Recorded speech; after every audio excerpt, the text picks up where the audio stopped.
no existe una crisis del periodismo, lo que existe una crisis del modelo de las empresas periodísticas.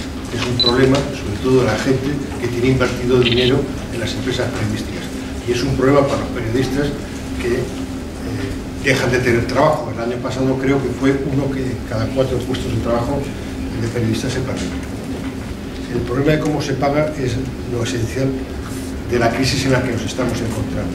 Hasta ahora lo que se hacía era que un periodista, por ejemplo, voy a hablar de periódicos, que es lo que conozco, un periódico mandaba a un periodista de plantilla a un sitio, independientemente si era caro o no, sobre todo si es un periódico como El País o El Mundo antes, y tú ibas, te gastabas un montón de dinero y volvías. El periódico lo financiaba pues, a través de la publicidad y a través de las ventas en kiosco. La publicidad está bajando y las ventas en kiosco están bajando. En el caso del País, creo que es el 10% de la publicidad está en Internet y el 90% está en el papel. En cuanto a los ingresos, el 4% de los ingresos está en Internet y el 96% de los ingresos está en papel. O sea que aquellos que anuncian la muerte del papel deberían callarse porque por ahora el negocio sigue siendo el papel. Es muy claro que no va a ser así siempre y seguramente dentro de muy poco se va a trasladar casi todo el negocio a Internet. Pero mientras, yo creo que va a haber una convivencia entre Internet y papel. Pero eso a nosotros, como periodistas, no nos importa, eso debe importar a los gerentes. Nosotros los periodistas nos debe importar es hacer bien nuestro trabajo y después el medio de comunicación ya decidirá si lo coloca en Internet, en el iPad o lo coloca en papel. Pues Kosinski, lo interesante es su mirada. Es una mirada desde una cierta humildad. Es decir, porque tú no vas a África o tú vas a Siria o a Túnez o donde sea a contarle a la gente tu vida o a contarle cómo tú ves las cosas. Tú no eres un analista, un tertuliano que va por la vida dando el coñazo a la gente. Tú lo que vas es a escuchar a la gente. Entonces, lo que tiene que hacer primero el periodista que va fuera de su país, incluso sales aquí a la calle a hablar con cualquier persona en Elche, es tener la humildad de escucharlo. Pero escuchar es algo que no hacemos en esta sociedad. Dos personas que se hablan no son dos personas que están hablando, no son dos personas que se escuchan. Es una persona que habla y la otra persona está pensando que va a contestar. No está escuchando lo que dice. Primero nos tenemos que entrenar como sociedad en escuchar. Como periodistas es fundamental escuchar. El problema del periodismo actual es que no caben las historias. El periodismo actual es un periodismo, como lo vais a tripear, voy a ser un poco prudente, es un periodismo que está lleno de cosas intrascendentes. Un día con Nacho Escolar y otros amigos hicimos un juego, luego el padre Nacho Escolar, Martínez Soler, me lo copió, que parece que lo dijo él el primero, pero no lo dije yo el primero.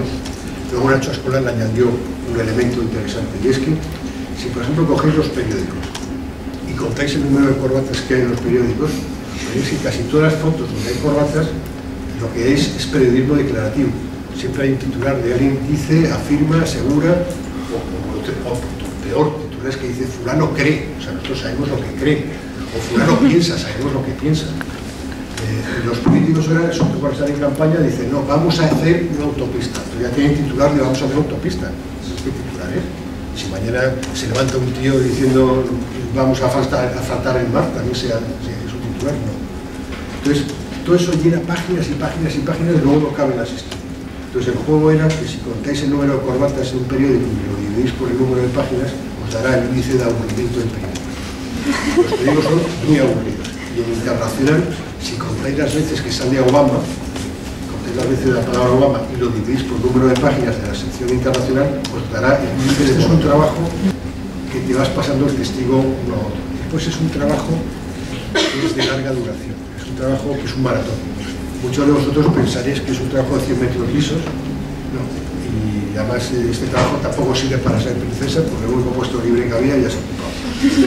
Este es un trabajo que exige mucha piel, mucha piel. Entonces la piel la consigues leyendo, no sé si leéis libros o no, aunque sea en ebook o en iPad, pero leer es importante, viajar es importante, hablar con la gente es importante, leer periódicos es importante, hablar entre vosotros es importante, pensar es importante. O sea que es muy importante tener una capacidad culturizaros. Yo tuve un jefe, el primero que tuve, Juan José Porto, que vive en Granada, que para mí yo creo que ha sido el mejor jefe que he tenido en mi vida, después he tenido otros dos muy buenos. Y este me dijo una vez, dijo, yo no te puedo dar ni un consejo, no tengo ni idea de todo esto, Solo te voy a decir dos cosas. Una, esta es una carrera que de repente subes y de repente bajas. Es un tobogán. Cuando subas, no te alegres mucho porque bajarás. Y cuando bajes, no te pongas triste porque subirás. Y el segundo consejo era que cuando subiera la escalera, saludara a todo el mundo porque me los voy a encontrar cuando bajara. Yo he pasado toda la vida subiendo y bajando la escalera y siempre que la he subido he procurado dar la mano a todo el mundo, ayudar. Siempre que hay un estudiante que ha pedido ayuda, pues nosotros siempre se la damos como la dieron a nosotros. Nosotros tenemos un enorme privilegio como gente que vive en el primer mundo, que es tenemos la posibilidad de elegir. Y encima nos entrenan para poder elegir. Desde el colegio, nuestros padres, en la universidad, en los trabajos, o en la tele, o en este mundo de teatro en el que vivimos, nos enseñan a elegir. Eso es un privilegio comparado con el tercer mundo. Os cuento una última anécdota y ya me callo. Una amiga mía de Barcelona, Ana, adoptó una niña de Etiopía hace ya bastantes años. La niña ahora tiene 17 años, la niña vino con 7 años, me parece, a Barcelona.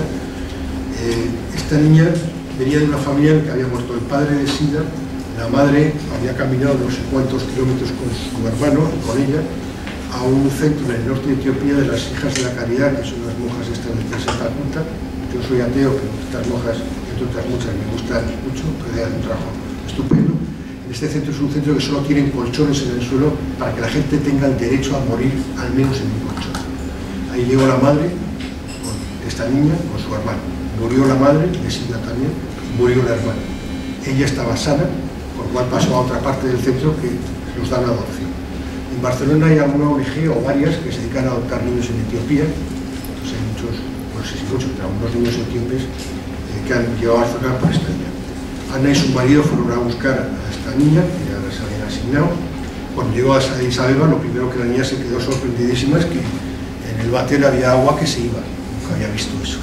Claro, posiblemente la niña tampoco sabía, no sé si vosotros lo sabéis, que el agua de nuestros váteres es mucho más potable que el agua que beben en el tercer mundo.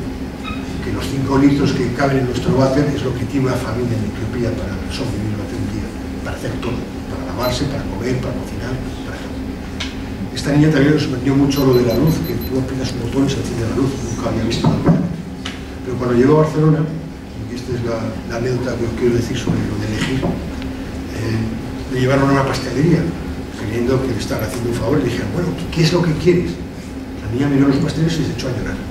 Se echó a llorar porque no sabía elegir, porque nunca había tenido la posibilidad de elegir. Nosotros tenemos